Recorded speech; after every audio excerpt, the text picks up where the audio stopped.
Peace. Welcome to Crimson Cipher. This is going to be our first show, my loves. My name is Ashley, and I'm just here to talk with you. I came across a very interesting subject today, and this is one that's always kind of I don't know. It's always been interesting to me. Okay, if you guys don't know me, hey, hello. I would consider myself a spiritualist. I am open to learning. I like to study different religions. I am open. I said spirituality. I read tarot. I'm into natal charts. I really like to uncover the secrets of the universe, sometimes right from my own home. And this podcast, we'll be exploring different topics. I mean, we're going to cover a variety of topics. Today, I want to talk about you and your hair. The hair that comes out your scalp. But one day, maybe we should talk about your ears as well, okay?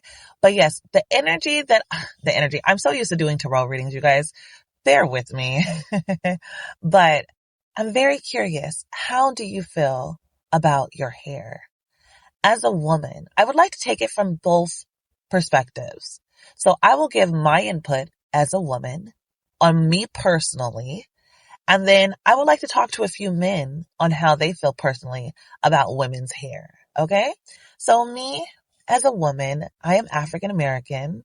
All right. I have locks. I've maybe had locks for the last, oh my goodness, you guys, I don't even count anymore. Now, I know hair has a lot of, just first of all, significance. It frames your face, is an extension of yourself, your character, your attitude. It says a lot about you. People can read a lot about you just by how you choose to wear your hair. You know, for me, I've had locks. I would say I've had locks for, it has to be at least 10 years. I don't know exactly how long because I've never allowed for my hair to become my ego. That's one thing I've always been very firm on. I understand it grows out of my head. It is a spiritual tool. It is a way to identify myself. And not only for myself, it's a way for other people to identify me too, to a certain extent, because you have to remember people have their own ideas and ideologies. And that is why we're even having this conversation about the hair. Okay. So when it comes to hair for myself personally, I will chop it off in a second, especially after I had my daughter. I live in the Valley of California, and let me tell you, the summers are scorching.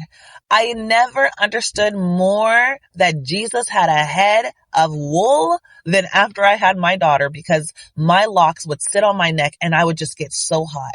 I would get so hot.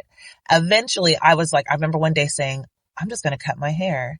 And y'all, I watched a bunch of YouTube DIY videos, and I went into that bathroom and I got my little ponytail things and I measured it out right and I did a chop. And baby, that, oh my Lord, that right there, that was something. That was something.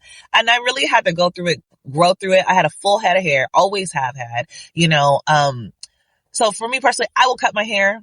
I will go through the changes, even the tough ones. I had to learn how to cut it. I had to learn how to style it. I had to learn everything.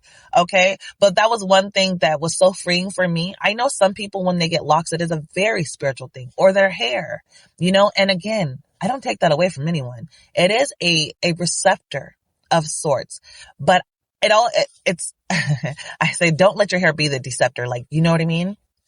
Don't let it be something that, it becomes the stopping point for you. Okay, so let's go deeper into this. That's how I personally feel about my hair. I know a lot of women, I mean, the interactions with our hair, it's so different. It varies. I really do believe it depends on how you were raised from childhood, your ethnicity, where you live as well. Okay, where you live is very major as a part of this conversation.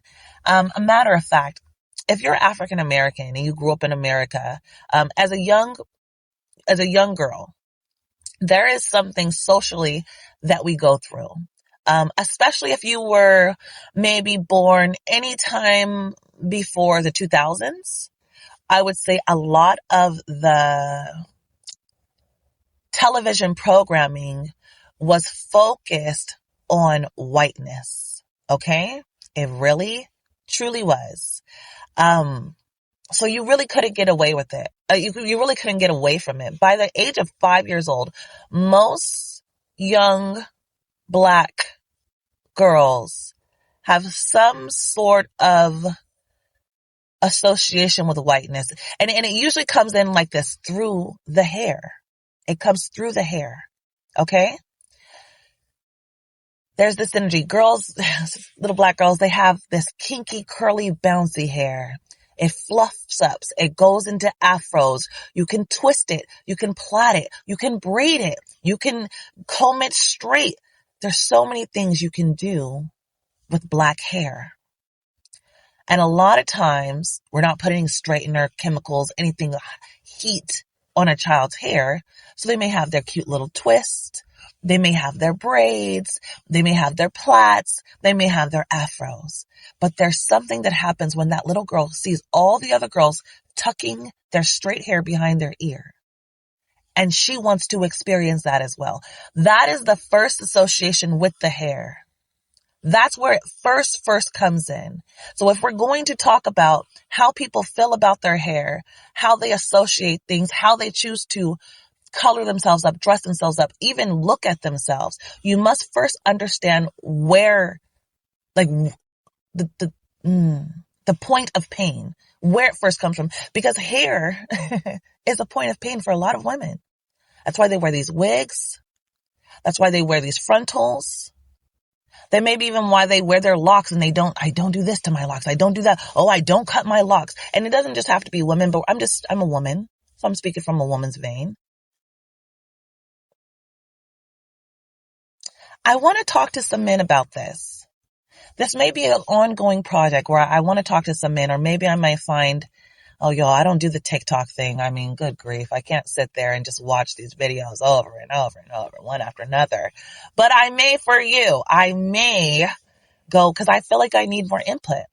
I want to know what other people think about this.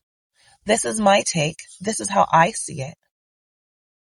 I say never allow your hair to become more than you. Use it as a spiritual tool, especially those of you that are infused with that. But man, anyways, I think that's where I'm going to pause. Let's call this a part one. Because I'm really excited about this conversation. I want to go deeper into it. I want to get more insight, more input. If you have any ideas, thoughts on when it comes to hair, the energy of it, I heard barely there. Oh, and I'd love to talk about baldness, bald women. I'd love to talk about that. All right. This has been Ashley. We're here at Crimson Cipher. I will catch you in the next video.